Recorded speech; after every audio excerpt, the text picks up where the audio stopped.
Alright, so we got a Mazda 3 here that we're going to pull the body control module out. First thing we need to do is remove this piece, and you just pull it down. It's just got some plastic clips here holding it down, or holding it up I should say. This is the body control module here, so we're going to go ahead and undo these connectors that we see. Very simple, you just pull them back there, you see, and they come right out.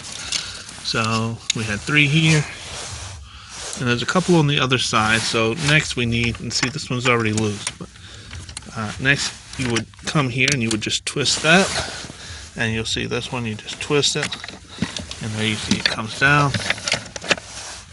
We have 3 or more connectors here. I'm not going to do them. Take the harnesses out here.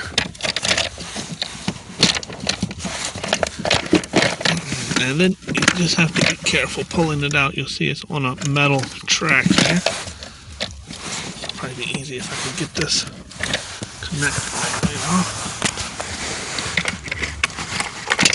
Okay. Got the one side off. And this side is just kind of hung over. Working with one hand will do that to you. Okay, there we go. And there you go. There is the body control module.